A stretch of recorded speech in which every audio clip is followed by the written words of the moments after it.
Just a bit anxious. I feel like I'm like I'm out of control. Is there anything I can do to help? Can you come to my room? I'll come now. Okay, thank you. I've been diagnosed with OCD, tics, depression, anxiety and conversion disorder for 3.5 years.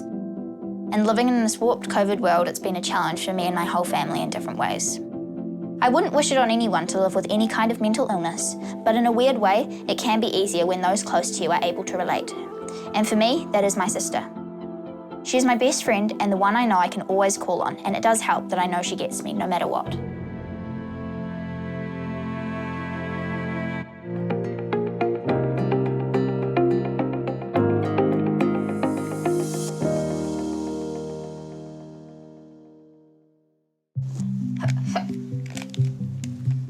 You all right?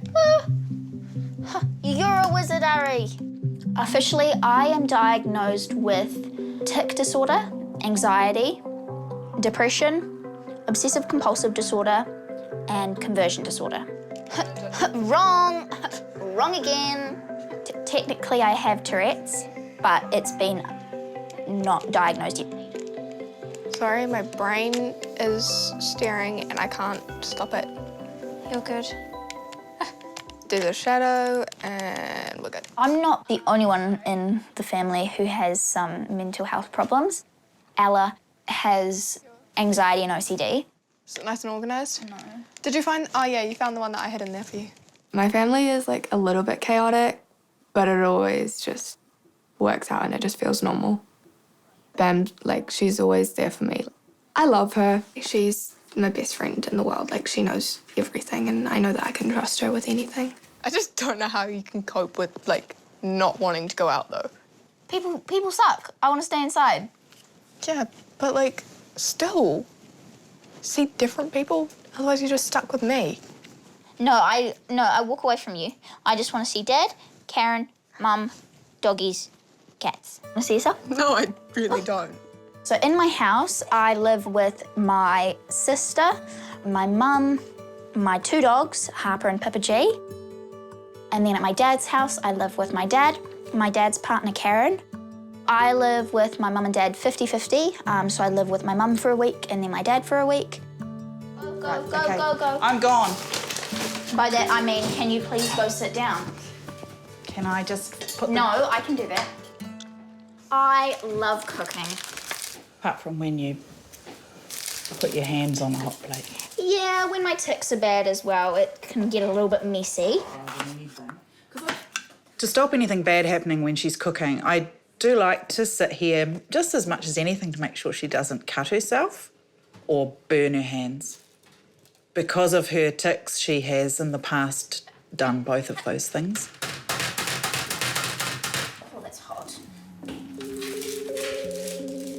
My tics first came on 3 years ago. I was at singing practice and my neck started kind of jerking and I said to my mate, hey, I don't know what's up, and we kind of just dismissed it. And my tongue started clicking. That was like, okay, this isn't muscle spasm. And when we got back to school, I went straight to the sick bay. I picked her up from school and we took her to A&E and she was within a matter of hours diagnosed with tic disorder. And over the course of about 2 to 3 months, the tics increased in severity. Some of her tics included not being able to open her eyes and see, or she couldn't speak, and she was suffering paralysis. I'd never heard of conversion disorder. It was really scary for me because it's the strangest feeling because you're so not in control of your body. Happiness. Happiness. Happiness. Maybe it's like the saucy Spider-Man. It feels as if somebody just jumps into your body for a minute and just says a few things and does a few bits and then off they pop again.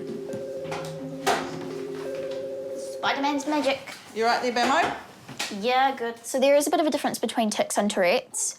To be diagnosed with Tourette's, you have to be having at least 2 physical and 1 verbal tic for at least a year. Wanker. You said yes to both of them, eh? Yes, please. Once we started the therapy, we were able to identify a lot of the OCD traits, which we hadn't realised were OCD. Things that I thought were just normal. For example, Amber always liked to carry her backpack around and that bag contained her life. For me, I didn't see that as a OCD trait, but I know now some of those behaviours were the beginnings for her. So every single day I unpack my bag and repack it. It's one of my OCD behaviours. I take the craziest amount of toiletries wherever I go. This bag and this bag are completely full of toiletries. I've never needed to use this many toiletries in my whole entire life, but in my OCD brain, it makes more sense than anything, you know? The kind of things that go through my head can be quite severe. Like, if I don't do this, people will get hurt, or if I don't do this, my family and friends are gonna die, or if I don't do this, things are gonna fall to bits, and it all kind of snowballs. And then, along with my issue with catastrophizing, making the worst out of any situation, that snowball can get quite large, and then it just blows up. If I wasn't doing this right now, I wouldn't be able to go to sleep if I hadn't done this, if I hadn't cleared out this bag. I've got so much stuff to do in my head. So my night routine is a lot more intense than my morning routine. I have my shower, and there's a whole entire OCD ritual that goes on there. Once I've gotten out of the shower, I go into my room, and then I crack all my knuckles in certain order on certain days. And then I've got 2 doors in my room, so I have to check that one is closed and locked properly. I never open it, so I don't know why I have to check it. And then I will go and write myself a note for the next day, and then I'll probably check my bag again, check the door again, and then once I'm in bed, I write the alphabet with my feet, with my left foot first and then my right foot, and I write it forwards and backwards, so like flipped. How are you feeling? Good. Are you tired? It sort of became apparent that the OCD was causing a lot of the anxiety was causing the tics, and the tics were causing the paralysis. Would you like me to go and get your melatonin and bring it down to you? Would you mind? No. As a parent, it's been really terrifying some days when I don't know or I can't help. All right, you off to bed? Yeah. All right. Love you. Love you. I think something that Amber and myself and Ella and their dad has had to learn to live with is lack of control. When she was first diagnosed, I'd do most things either with her or for her, just so she didn't have to stress so much. I hate seeing her upset or in pain or struggling or not knowing what to do. I had a pretty good childhood. I mean, I got to do a lot of different things because my parents had very different interests. So, like, we'd get to do lots of girly things with Mum, and then Jules, he's a gardener, Jules is my dad. And so we'd get to go and, like, go in the garden and dig holes and plant new trees. And it's nice seeing photos of Bam when she was little, just, like, seeing how so many of the traits that she has are the same. It's still so funny and just chaotic. She was my role model when I was really struggling. I saw that she was strong and she was getting through it and she was still going to school and she was living, like, her life, even though so many things were trying to hold her back.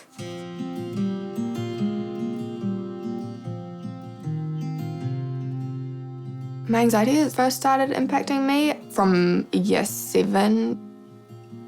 If I'm really worried about someone else, I actually get a really sharp stabbing pain, like, in my ribs, to the point that I can't even move. But if it's just, like, my normal anxiety about just whatever my brain's decided, I often can't deal with a lot of thoughts at once. And then when Bam got sick, my anxiety got a lot worse. And then kind of the depression kicked in. Ella's energy was entirely on Amber, that she didn't seem to be looking after herself. She wouldn't go out. She started having hallucinations. I would see things, and there was a point that I didn't go into my room for 3 days because I thought someone was in there trying to kill me. I was just really struggling, I couldn't function normally, and I just spiraled. Ella's mental health really improved when we made a decision that she would leave school, on the condition that she got a job or she carried on training. And so she followed her passion and went to makeup school. And her anxiety didn't disappear, but it was so much more manageable for her, and it was the biggest relief to see her happy. I was around completely different people in a completely different environment, doing very much what I wanted to do, as well as I was learning to drive. I just have a lot more control over my life.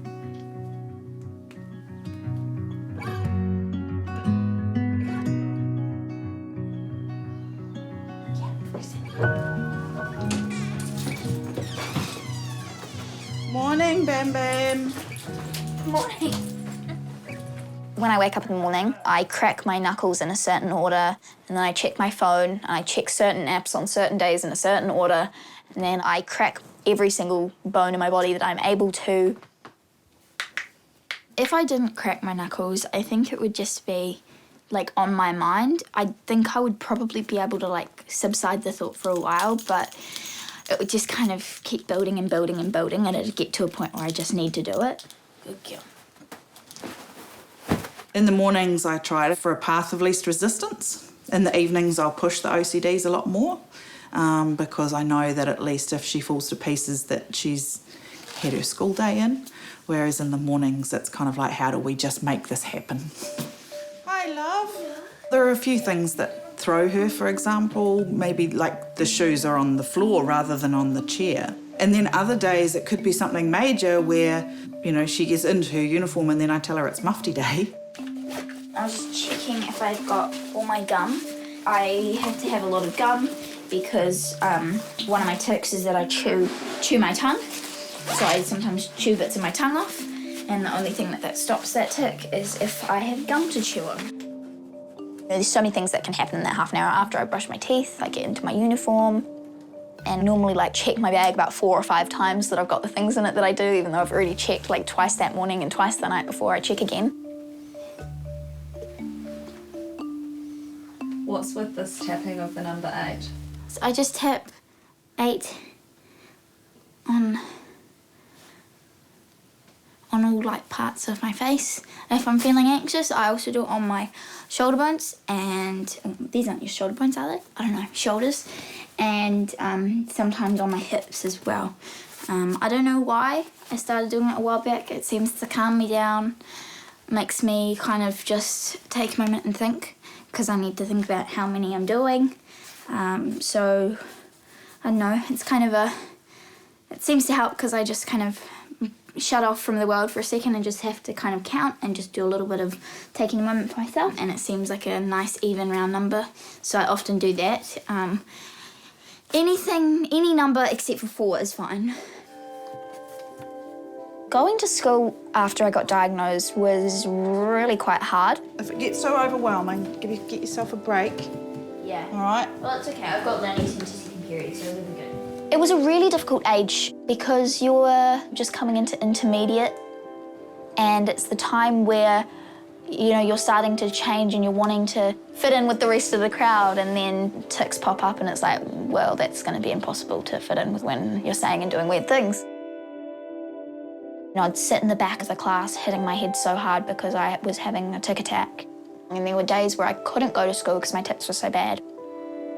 I had a fair few months there where I was not so happy and I was just kind of trudging along. Now isn't so much of an issue. I'm like, I've got them and I can be happier, I've got them and I can be miserable, so, you know, chose to be happier about it. My OCD has impacted my schooling because how I need to do tests, and it needs to be in order, so I need to go question 1, 2, 3, 4. If I'm struggling with a question, my OCD brain tells me I can't skip that question. I've gotten plenty of not achieves and plenty of failed exams over the years just purely because of that one OCD behaviour.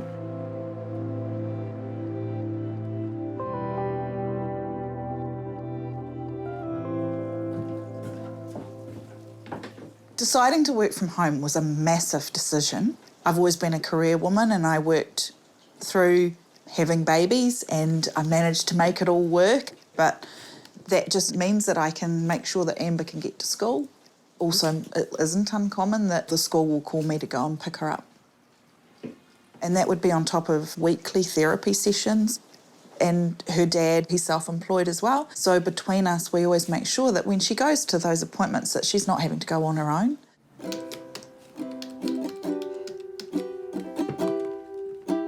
The journey has been exhausting. I guess the shock factor of going from what I felt was a very neuronormal family and literally overnight it all changed. I've considered so many times about what made this happen, and part of my own therapy is actually accepting that these things happen and they're very real, and the society and the environment in which we live, a number of things can trigger people, and especially teenagers. Try my best, but it's never enough. I'm not smart enough, not strong enough, not pretty enough, not nice enough. I think it can be completely isolating as a parent. There were days that I'd go to work and I couldn't tell anybody what I was experiencing at home because it just didn't seem believable. I actually went to the GP because I was struggling and was diagnosed with mild depression. And the GP sort of said, in 3 to 4 years, you'll look back and think, this is going to be fine. And I just remember leaving. I was in tears before I even got to the car, thinking, I can't handle another 3 to 4 years of this. I didn't think I was going to make it. I try my best, yeah, I really do. Mom and Dad, don't you see I'll get through this? Just for you, just for you.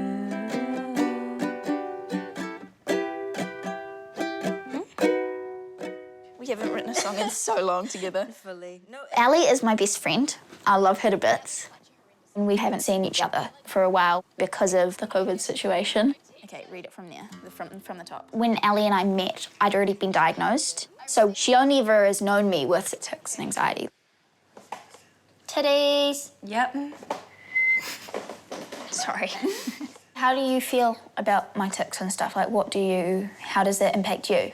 You'd have certain tics where you'd like hit your head and all those sorts of things. Like when they're like verbal, I'm not too worried for the most part because, you know, but when they're physical, it worries me, you know, because I know it's not like, obviously it doesn't feel nice for you. You know, some of my tics aren't like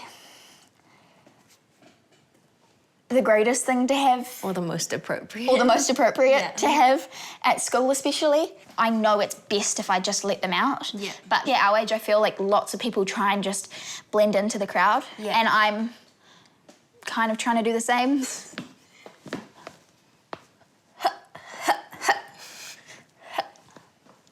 Sorry. You're welcome. So how was lockdown? It was good. I liked it. Yeah? Yeah. I loved being in lockdown. I thought it was just great because it was pretty good for my anxiety, and my tics, which were like... Was it like weird going back, like out of lockdown? Yeah, really, really hard. Like I remember that the first day at school was like the absolute worst. I was just like in absolute bits all day long. Lockdown posed so many different issues for us. Amber actually enjoyed the process of lockdown where she was able to be at home and so she wasn't exposed to all of those other sensory issues and noises and things. So Amber seemed to really improve in lockdown. But for Ella, lockdown really came as a bit of a nasty blow because we had come so far and then that really took her way back to where she was. I probably was more worried about her in lockdown than I have ever been. I just genuinely believed that she'd been on a long enough journey with anxiety that she felt she'd got where she needed to be and all of a sudden everything disappeared from underneath her. It was severe. I went back to minute by minute. Let's get to 10 o'clock today, let's get to 11 o'clock today, and then if we get through today, let's get through tomorrow. It was really taking tiny little bite chunks of life and surviving them. I was worried about my sister because she really struggled in lockdown. Whereas I had a great routine going. I was able to help Ella, which I think has been really helpful for both of us. It was just getting me up, getting me to have food, whether it was even just bringing me down food and making sure, like, when I was really depressed, trying to get out of bed every day and either get dressed or even if I didn't get dressed, like, go outside and actually do something, make breakfast, like, have some sort of routine so that you don't really slip too much. Where are we even going, Ella? French Bay. French Bay. Oh, Yup. snazzy. In the second lockdown, I had a lot more freedom. I've always been someone who loves being around the water, and so the beach kind of just made sense. Your makeup today is so horrendous. It's just the eyelashes.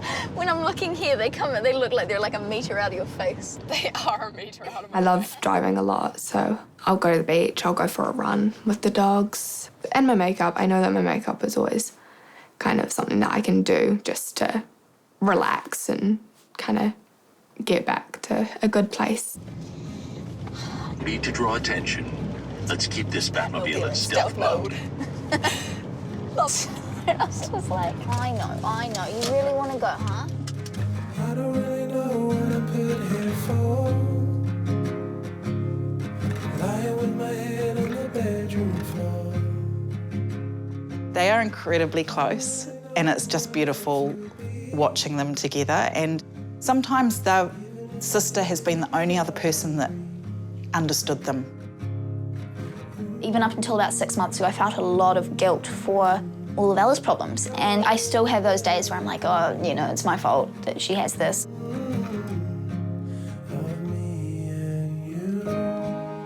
Because it seemed as if neither of us had, like, insane amounts of problems until I got tics and anxiety, and she was just my rock. She was there day in, day out.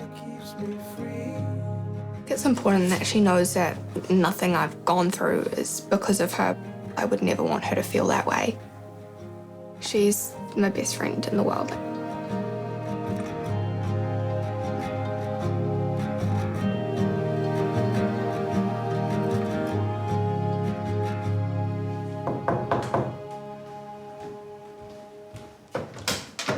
Hello, Ella. Hello. How are you? Hey, honey. Good, thank you. And you? I'm good, thanks, Pam. When I was diagnosed, I had nobody to look up to. I had nobody to look at and for them to say, you're not the only one. I want to be the person that for a new ticker, for somebody who's just been diagnosed with anxiety or whatever, I want to be that person that they can look up to and go, okay, at least I'm not the only one. Back up the truck. Beep, beep. Holly, she's developed very severe tics. It's just been really great to be able to be that person that she can text and go, did you ever struggle with this? Or, you know, did you ever have a problem with this? I've got some cake. We'll sit at the table. Okay. Don't give it to the other kid with tics. I know. I just thought about that and I was like, oh, actually, Should I move it over here? So after Holly's last tic attack, when I messaged you and I said, you know, how do I calm her down? And you said the best way to calm Holly down is to play music. So I thought, you know, meditation, something calming. Holly said, no, Mum, that's not going to work for me, and then put on this god-awful... what was it, Holly? It was heavy metal screaming. You know? Yeah, but I had a sore neck after it because I was like... Yeah, I get had a sore neck. Yeah. You did. Obviously, the other thing that sets me off is you. Where are my pants? They're over there! Woo, woo. Thank you. Holly's picked up a few of your tics, Bam. Has she? Oh, Which really? one's Holly? Excuse me. That one? Or That's definitely one of yours. that's one of my ones, yeah. That's not one of my ones. I think she's modified that one. Yeah, I was going to say that's not my one. So how was lockdown, Holly? Shrek is my love. All hail Shrek! Shrek, we worship you. Yeah! Good, because I don't really like communicating with people on the outside of the house. Your bubble? Barriers, yeah. Nice. Yeah. Me too, man. I met Holly's mum because she joined the Tourette's Association, and I actually reached out to her. It was just lovely to be able to reassure her that we've been through something similar and we're still here and we're positive. How are you doing? Oh, I'm all right. How are you doing? I think it's exhaustion. Yeah? But I think some days are just... it sounds horrible, but actually I look forward to her going to bed. Yeah. To just give her a bit of peace and give us a bit of peace. I can't say that feeling will go away. I still find at the end of the day that there is sort of that moment of pure relief. Are you looking after yourself? I look after myself by keeping busy, but I'd have to say I probably cried myself to sleep more times than I can remember this year. Yeah. You know, there are just times where it's just so hard. During lockdown, I was cleaning out my wardrobe and I got rid of some clothes that I haven't worn since obviously 3 years ago, and discovered that most of them had tissues in the pockets, and, you know, it made me cry again just to remember that every day I'd have to go out with tissues because that was my reality. And, you know, trying to hide the tears when you're at work or at the most random of places, crying in the car so someone can't see you. It changes. One of the pieces of advice that I do have for other parents going through this is to not spend time on what you've done wrong, actually focusing on where you're at. Like, I know it's hard and I know it seems like you'll never get through it, but you'll come out the other side, and that feeling of joy and stuff may feel so unrealistic and so far away, but it'll come and it'll be great.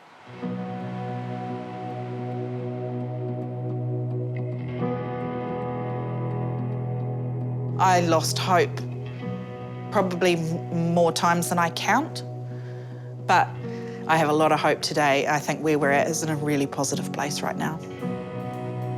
My girls are amazing. They've taught me so much, and I just admire the days when they get up and carry on when they just don't feel like it. They're amazing. I'm very lucky, like, what I've been through. Like, it has made me grow so much as a person. And I think at some point everyone struggles, and the fact that I got through it and now I'm here, I can be like, I can do this. For a while there, it was kind of like I never thought I'd feel joy, but I've learned about how strong I can be. I've regained happiness, I think, just general joy.